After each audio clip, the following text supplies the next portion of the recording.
So a lot of my guests are not located in Birmingham, Alabama, where I am, but this one is today. Yet, of course, we're still doing it virtually. I guess that's what like Gen Zs do or something. I don't know. But if there was a 30 under 30, which I don't think there is, but if there was, this person would be the top of the list. I've known her since college. We're really tight. She's super tight with my wife, Mallory Messer. Welcome to the show. Thank you, thank you, thank you.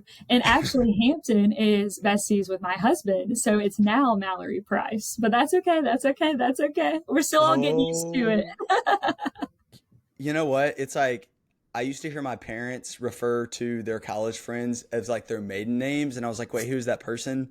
And now I just officially did that. Boyd, if you're listening to this, I love you. Mallory Price is officially her name. Sorry for messing that up. I'm now ashamed, but It I happens met all you the as time. I'm Mallory so Messer. used to it. You did, and I'm still both. I remember Boyd. Sorry, we're putting you on the spot here, but Boyd and I roomed together some in college. We lived right down the hall from each other and everything. And I remember it was before school started our junior year, and he was asking me and my wife. He goes, Y'all know that Mallory girl? What do you think about her?" So Boyd, we're calling you out in public, but glad it all worked out. Look at us now. Look at us now. It all worked out. Yes. So Erica would Mallory, definitely take credit for setting us up.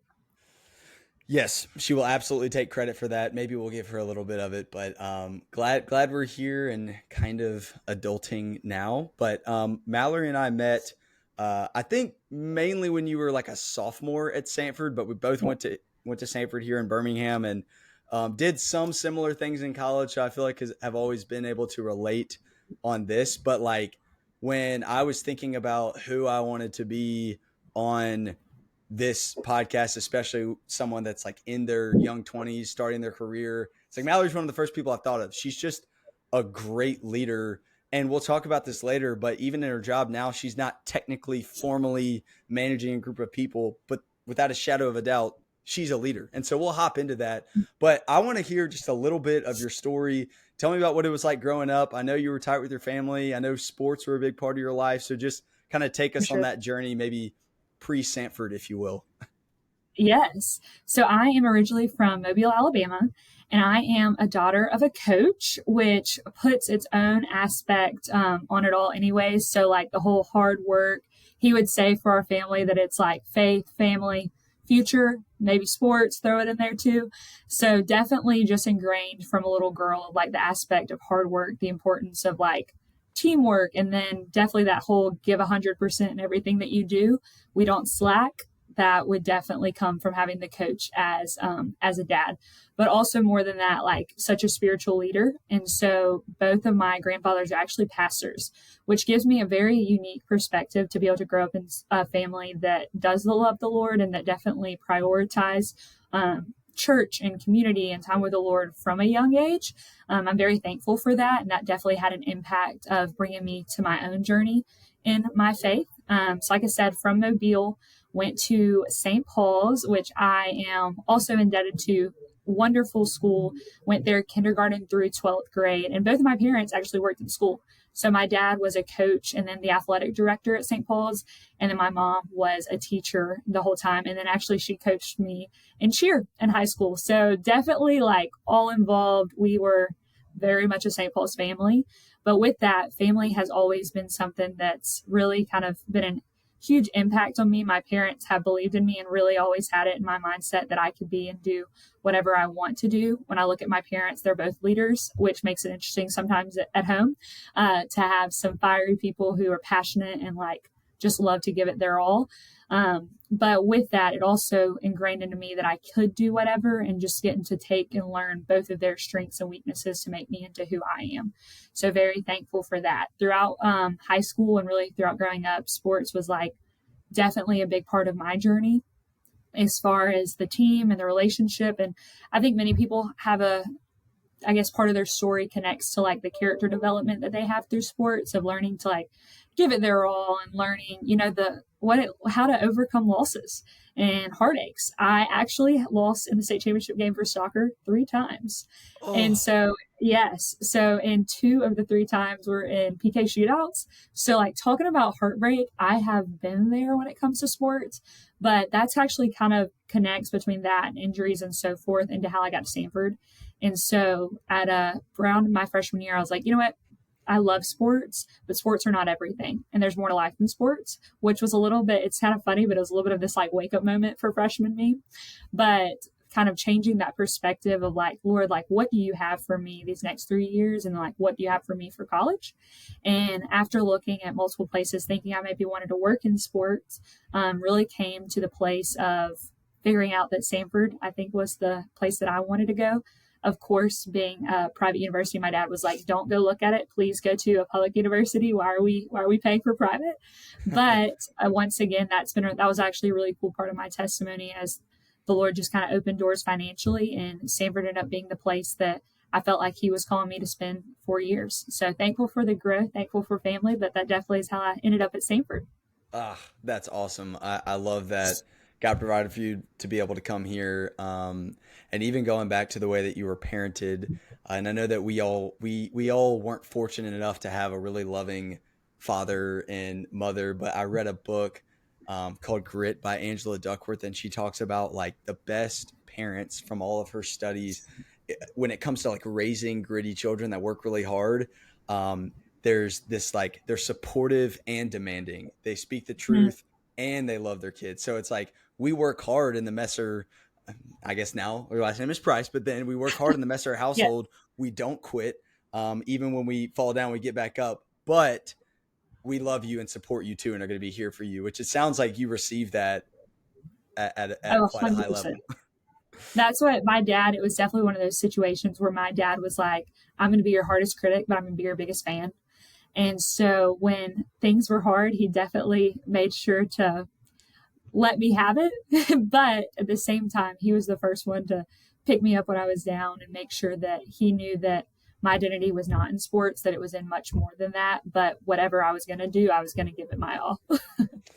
Yeah, and speaking of So, that, the I literally the first memory I have of Mallory, we were both connections leaders, which the first weekend at Samford is when all the new freshman students come in and we're kind of leading them throughout that experience and everything. So I was a junior, she was a sophomore, and we were like unpacking freshmen's cars. Like they were showing up to college, first day of college, and Mallory is out there like directing traffic, just like drenched in sweat, unloading suitcases. I'm not kidding. It was the first time I saw you. I was like, this girl is serious. And so it's like, no matter what you're doing, whether it's playing sports or like school or other stuff, I just always saw this like attitude of like, I'm going to give it my absolute all. So I guess it paid off. yes, hey, we make the best out of everything. That's the type of mindset that I think, and I think that that's a big thing that we also learn in sports is like mentality is everything and how we're going to approach things. And so, no matter what it is, I definitely am trying to make sure that I'm giving it my all. Yes. So I know that your freshman year at Samford, I didn't really know you then. I know that you got really involved with campus outreach, which was a ministry I was a part of. I'm sure you can speak to that in a minute about maybe some of the impact there. Um, Yes. but then actually, why don't you start there and then we can kind of jump into sophomore year because that's really when I knew you and what I wanted to talk about after that. But Yeah, no, for sure. So, my freshman year, I joined the sorority Alpha Delta Pi, and I actually met another good mutual friend of both of us who is Tori Green. And so Tori was older than me, and she was a sophomore when I was a freshman. And she actually came to one of my friends and I and was like, "Hey, I want to disciple you guys both your freshman year." And so we were like, "Sounds great, sign us up." And so with that, we began meeting weekly, and Tori and us who just really like picked a book of the Bible and dived in deep and just was trying to learn and figuring out growth. Because as you know, those 4 years of college are such impactful years into who you're going to be, which is a big reason why I picked Samford was I was like, I know the type of people that are here. I believe in this community. And I feel like this is a place that I want to spend these 4 years that's going to be molding me into who I'm going to be.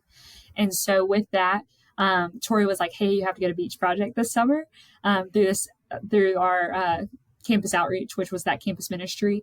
And so after time of going back and forth, and like I said, kind of another cool situation where the Lord really kind of directed me there and opened doors financially, etc.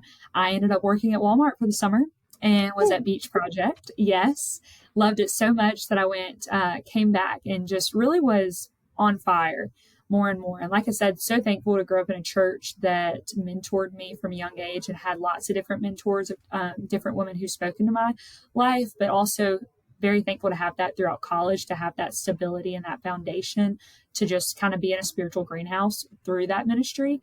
And so and I think when you do it with people around you, that is what incites that fire even more. I think the Lord focuses so much on community there. And so being able to come back sophomore year after a summer being like diving into the word and being a summer where I had a room leader that really was supposed to pour into me, that I really got to be in that spiritual greenhouse and just look at myself and my own faith was huge to be able to just grow and say, okay, Lord, like, what do you have with this? And how can, me and my friends that are all spending a summer learning and diving into you go back and have an impact on those in our sorority and like our other friends, and so forth. Yeah, that's so good. There's a couple things that I want to mention. For if you're a listener and maybe you're in college right now, or maybe you're recently out of college, I think that your 20s. This is something that a lot of us waste. We kind of coast in our 20s and wait for life to happen to us, and it doesn't really work that way. And one, I think what's cool is the best leaders don't just like build followers; they build other leaders. So that's what Tori did. Shout out to Tori. She said, "Hey Mallory, let's meet weekly, and then hey, I want you to go to this thing too and spend a summer at the beach working at Walmart, looking out, learning how to work hard, but then also learning what it looks like to be a real follower of Jesus, Yeah. so that when you go back to college for your next 3 years, you can invest in the next Mallory." And so Mallory did that in a huge way. And I just think the message here is like, be really intentional about how you spend your summers. You don't get summer breaks when you graduate college. And so if there is a camp that you can go to, or an opportunity where you can grow and develop your leadership skills, or if you're a Christian, go and develop those things, like please go do that. There will always be another internship. Frankly, for anyone that like I would be looking to hire, spending a summer doing what Mallory did, that I would rather see that than somebody that did an internship. So that's a little side note there. I know you learned a lot, but really I think some of the foundational things that you learned that summer set you up for those next 3 years of college, which is really when I got to know you and started to see a lot of stuff. So I know that you found yourself, I remember you finding yourself in definitely a leadership position within 80 Pi, and then an opportunity came up for you to really step into one. So I definitely want to hear that story. I don't know if there's any other like big things that happened like your sophomore year, but definitely want to hear that 80 Pi story. Yes. So like I said, came back sophomore year and we were like, okay, how do we impact others in 80 Pi? And then so forth. I mean, it was really cool because obviously always being a sports person, loving the idea of a team, but really just like fell in love with having such strong like friends in the sense of being able to like pour into other girls and so forth. And so with that at 80 Pi, I was actually able that spring to become president. And so that was just kind of through a unique situation that wasn't expected, actually, which made it even cooler. But that gave me a great opportunity to say, okay, how do we, make an organization of 250 girls flourish? And how do we impact every single one of these? And because I think that really this was, as much as a sorority is fun and so forth, it's also a business in a lot of ways. And so it really kind of challenged me and gave me the opportunity as president to say, okay, we're as strong as like our weakest members here. So how do we move everyone up, so forth. And that I think really challenged me to think outside of the leadership piece of just doing my best in what I am, but maybe bringing into that idea of being visionary. I think that leaders are able to cast vision. I mean, I think it's the truth when it says that people without vision perish. And so for me to be a great leader in that moment, it was like, okay, if we're going to have this sorority, if we're going to have 80 Pi, like what are the goals for the year? Like, why are we here? How do we make the best out of it and so forth? And then not only how do we have the goals, but how do we have every individual bought into pouring into this whole idea of sorority and so forth. If that's like the dance competitions, or if that's like this idea of wanting to multiply like believers inside of it through Bible studies, discipleship, and so forth. And so I think that was the first time that I really saw how important being like having a vision is when wanting to be a leader, and then also how to let others believe in that vision, see that vision without you, of course, pushing it down their throat too. Yeah. Wow. That is a great insight right there and a great story to think back on. Now, for those of you that missed that, Mallory was a sophomore. So it was her second semester sophomore year. There was a class, not only a class of juniors above her, but a class of seniors as well. And so that can be some big shoes to fill when you've got older people saying, okay, this Mallory chick, this girl that's a sophomore, she's our leader now. I mean, what did that look like? I was there. I saw it. I know you crushed it, but like, I mean, what was that like navigating having lots of people that were older than you? Yes. Well, and truthfully, going into that story, it was a little bit of a unique situation. And so, like, I didn't get to start the year out, but there just became an opportunity a few months in that allowed me to decide to run and move forward. And I was actually executive vice president and saw the position for president came open and was like, you know what, I'm just going to go for this. I know I'm a sophomore, but I'm just going to go for this. And I think first is as any election goes, I felt the confidence to move forward in the fact that like I was elected through it. And I think that there were other individuals that were the juniors and seniors that gave me that encouragement being younger. I think a big part that pulled me through is just this idea of like, I did have the vision, I did love, I did know like why everyone joined. And I think building those relationships. And so I think the first part was if I had not put in the involvement, my freshman and sophomore fall to build those relationships and to really like dive in deep, I wouldn't have been able to be where I was so early. And so I think that connects to like what you're saying, a lot of even where we are now. Like there are going to be days and times and opportunities that will come eventually for us, hopefully in the future, to be able to step up in leadership roles. But really to get there, we have to start with that freshman year and that sophomore fall of learning the ropes and learning who we are and getting involved and building relationships and so forth. And so if we're not fully putting in the effort, then it's not going to be able to give us those opportunities down the road. And so I think that really kind of helped me by making sure that I was giving, figuring it all out, learning, putting time and effort into something that I knew I wanted to grow and develop in.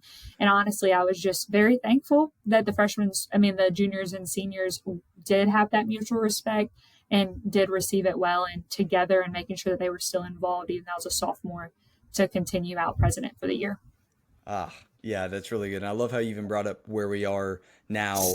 Mallory and I both, and we'll speak to this in a minute, are in sort of that freshman, sophomore year period of our career. So we'll talk about that here in a minute. I kind of want to get through the rest of college because I know you kind of finished out a term as president. And once you were done, were you burnt out or did you say, let's go for it again? What happened?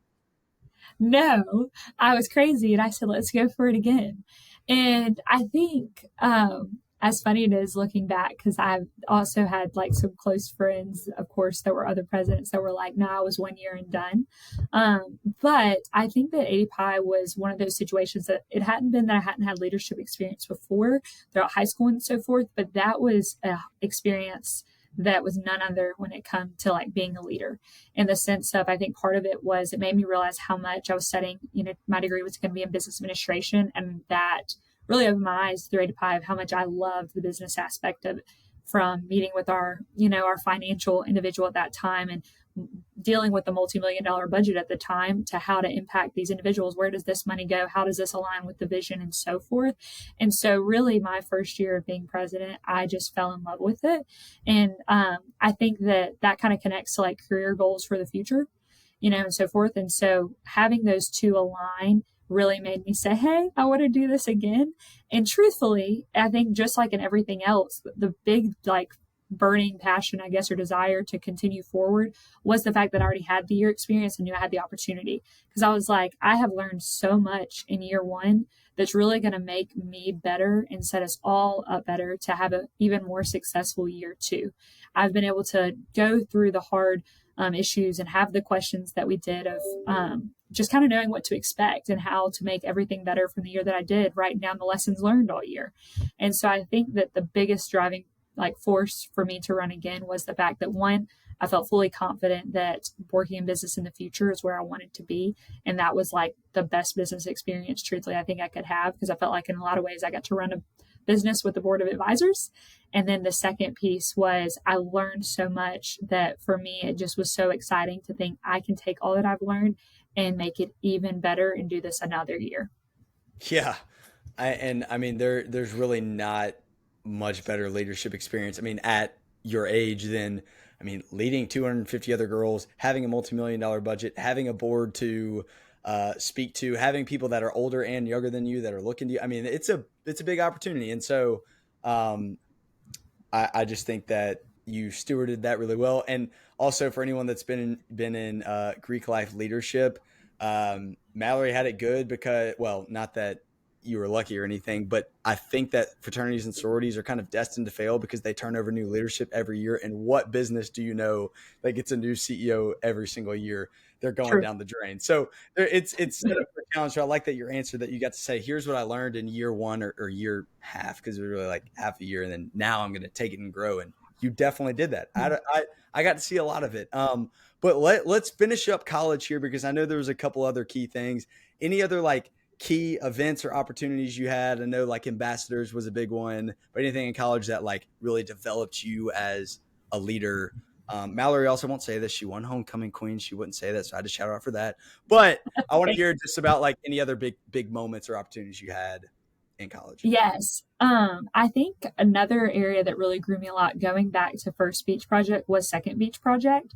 And so was given president that spring, grew a lot of that, and then got to go back to beach project my second summer as a room leader.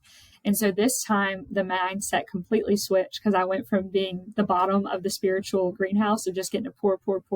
So I still had people pouring into me, but then it was me having to pour out. And I think that that's something that is just like it's again kind of connects to like the managerial experience as our focus is so much on business of it's so easy for us to receive that growth and receive that development, but then when you're having to also be in charge of and figure out the best ways for others to grow, the one thing that really helps me and I think made me a better leader is realizing that not every person has to be led the same way, and not every person like responds to like different ways and different avenues of leadership. And so I think that that summer, as I was living in the same room with these girls, figuring out their personalities, figuring out, you know, areas and opportunities for them to grow in different ways, but also just loving them and leading them through a place of service first, it definitely made me take a step back and say, okay, we have three completely different individuals here with three completely different stories, three completely different goals for this summer, etc. Not only am I here to grow and just lead them in a Bible study, I'm here to figure out how to make the most of their summer. And I think doing that like opened my eyes to say, okay, how I'm going to reach one girl is not how I'm going to reach the other. And I think that just as how that works spiritually, that's how it works in my presidency of 80 Pi. I think that's how it's worked in my other leadership opportunities I had in college and so forth, is I think the best leaders can like explain stuff and relate stuff to multiple types of individuals. And so I think that that was like the beginning of a process that kind of continued to develop in other leadership roles inside of like ambassadors as well when we went through the selection process. And so when I was an ambassador, I was vice president, and we actually got to select the next group of ambassadors.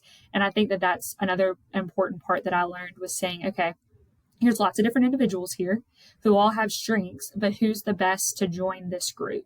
And getting to like be in charge of selecting that group with my two other leaders was a lot of responsibility, but it also was an opportunity to open my eyes. That's like, okay, how do we, you know, it's not really about how we're in charge, it's how do we steward this best, and how do we take these individuals and let them be best for the future even when we're not here. And so I think that's another big part that I learned in college was not only reaching people where they are and then figuring out the best strengths to make the best team to move forward, but also just connecting the dots of how do we steward things well. And then when I'm no longer vice president or president, when I graduate, how do I set organizations up and groups up where I feel like they're still going to be successful and have the right players on the team to continue without us.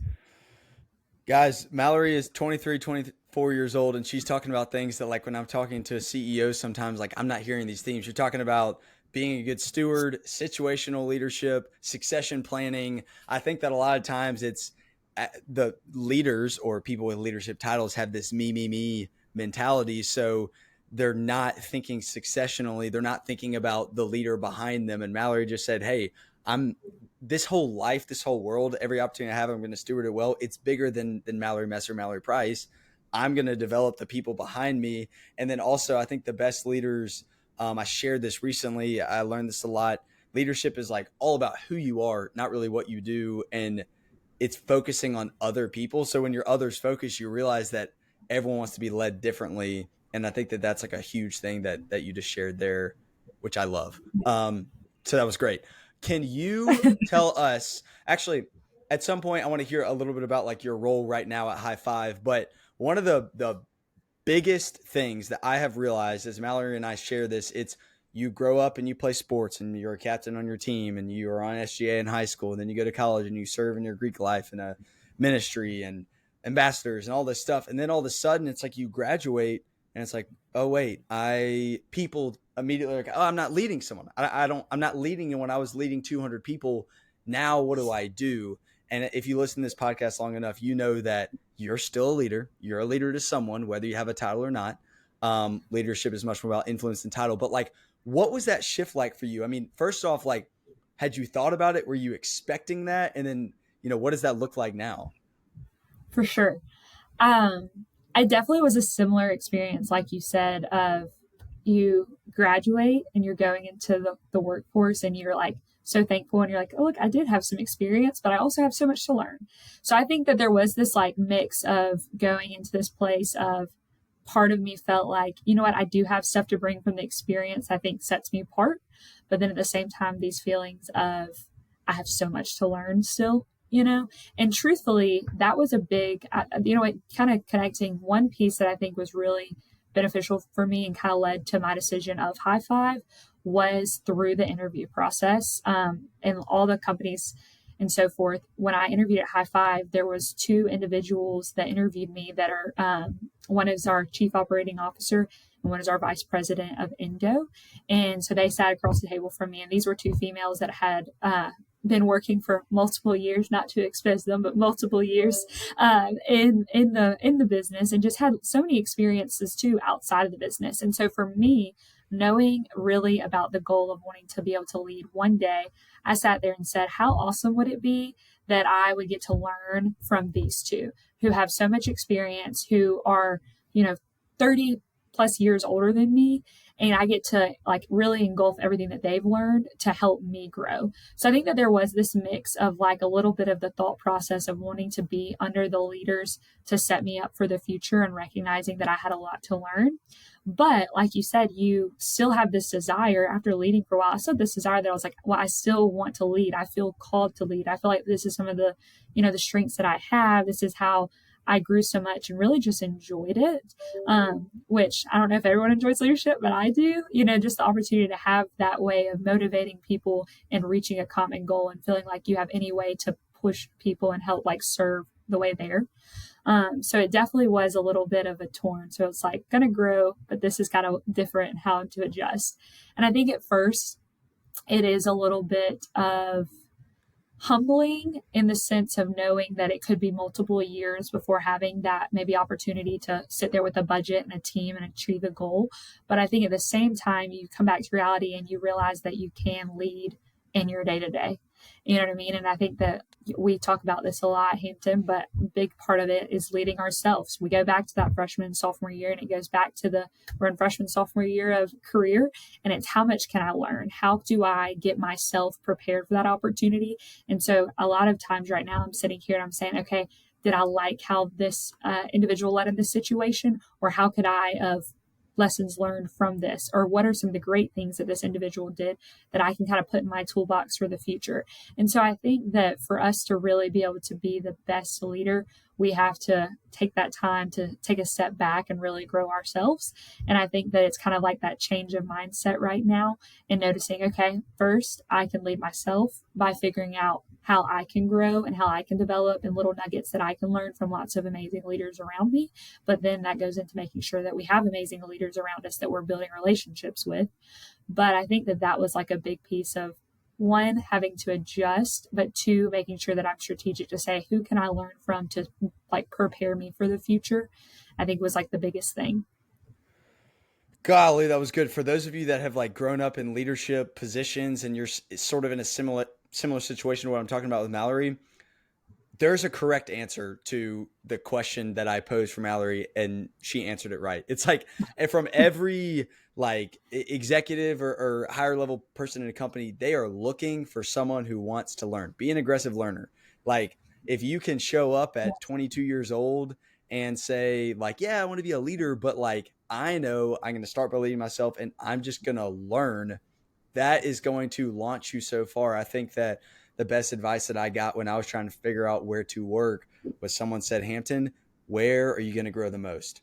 Forget about really what you're going to make. Of course, you got to make money, but like spend those first at least 2, maybe 3 years saying, where can I grow the most? And that will launch you so far. I think that a lot of people get caught up in maybe a corporate ladder that they feel like they have to climb, and it could, and nothing against that, but maybe that leads to burnout or something.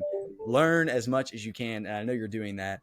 Um, so, can you tell me just a little bit about like your role right now at High Five, and even like when Mallory explains her role, you're going to hear, okay, maybe she doesn't have a leadership title, but she is absolutely leading in basically every capacity. So, I just want to hear a little bit about that.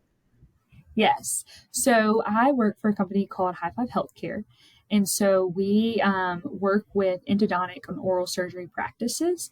And so for me, the endodontic practices in the state of Alabama is actually who I work with. So my role is kind of twofold in the sense I'm an account manager and I'm the direct contact for my practices, like when it comes to the doctors and the practice manager and really any team member in those practices. But then I'm also the project manager because here at High Five, we have lots of resources, and that's why we desire practices to join High Five is because we have lots of resources to serve them and feel that we're better, stronger together. And so with that, I am a project manager that's looking at my practices to say, okay, here, what are your needs? How can we help serve you? What are some opportunities in in the practice to make it better? Okay, let's use some of the resources here. And so that's when I work with teams here at High Five to then figure out the best solutions for our practices to make sure that we're at the end of the day providing the best patient care that we can. And so with this, I get to have lots of frequent conversations with practice managers and doctors, which is a lot of fun as I'm having weekly calls actually with the practice managers and getting to build relationships with them and understand their practices, but also kind of being an outlet of just opportunity for discussion and opportunities to take a step back and look at the practice holistically, and then figuring out, how can we make the best out of every situation with the amazing resources we have at High Five. Wow. And that's a super important job. I mean, if you listen carefully to what she just described, I mean, you're dealing with doctors and practice managers, and like, we know how important healthcare is. And I know that like taking a lot of the admin business burden off of a practice's shoulders is a super big deal. And you're like leading the charge there. So that's super cool. Y'all check out High Five. That sounds awesome. And then finally, to round us out, I think a lot of times as a 23, 24, 25-year old, when people find out that you're married, people are like, oh my gosh, you're married. Like, how does that? Let's hear about Boyd. Boyd is a wonderful friend of mine, but like just even what it's been like getting married and learning about that. And then also like, why would someone get married at such a young age, you know? Yes, no, I know. So like he just said, Boyd and I met at Samford, and Boyd is amazing and actually in medical school at UAB. And so that was part of the reason that really kind of together we decided to go ahead and get married, I guess at a little bit of a younger age, was this whole concept of if he's going to be in medical school, this is going to be a journey. And so we might as well do this whole journey together. And so it's like, why start 2 years down the road when we could start now? We have learned so much in our first year and a half of marriage. It has been a blessing. It has been sanctifying. It has been, but also fun. And like, I think the biggest thing, and this probably connects back to like my sports mindset, but it's like growing in that relationship and knowing that like I have this teammate that gets to do everything with me has been amazing. And so like cheering him on through medical school has obviously been a lot of fun, but also watching, the sacrifices that we're kind of both making as that takes up so much of his time right now. But also cool, kind of connecting back to my faith piece of it of I studied business and had no idea I was going to be able to work in a healthcare company right out of college. And I have learned so much of what it looks like to manage a practice from High Five. And so with that, when it comes to AR and insurance and all the fun pieces of healthcare, I've gotten such great exposure that I know that it's just kind of part of the plan for me to be able to use that down the road to support Boyd. So very thankful for him. Obviously, first years out of college, a couple years out of college, first years married, we are figuring it out.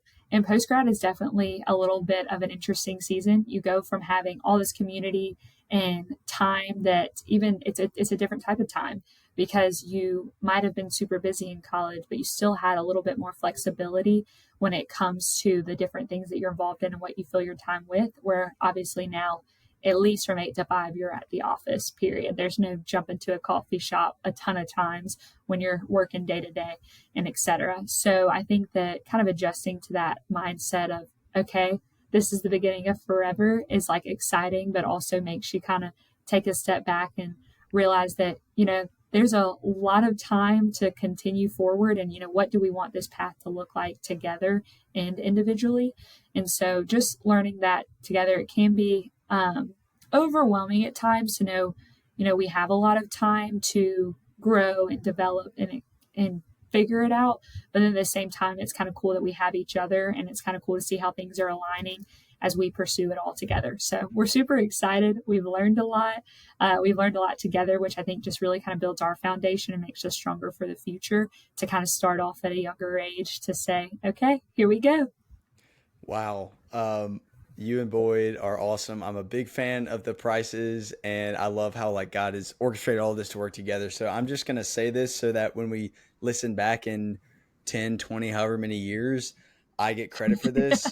Boyd is going to be the best doctor in the state of Alabama, and Mallory is going to be the mayor of Clanton. I'm calling that right now. Mallory, thank you for joining me. This has been an absolute blast. Y'all go learn from her. She's the best. Thank you so much for joining me. Thank you, Hampton, for having me. This was a lot of fun.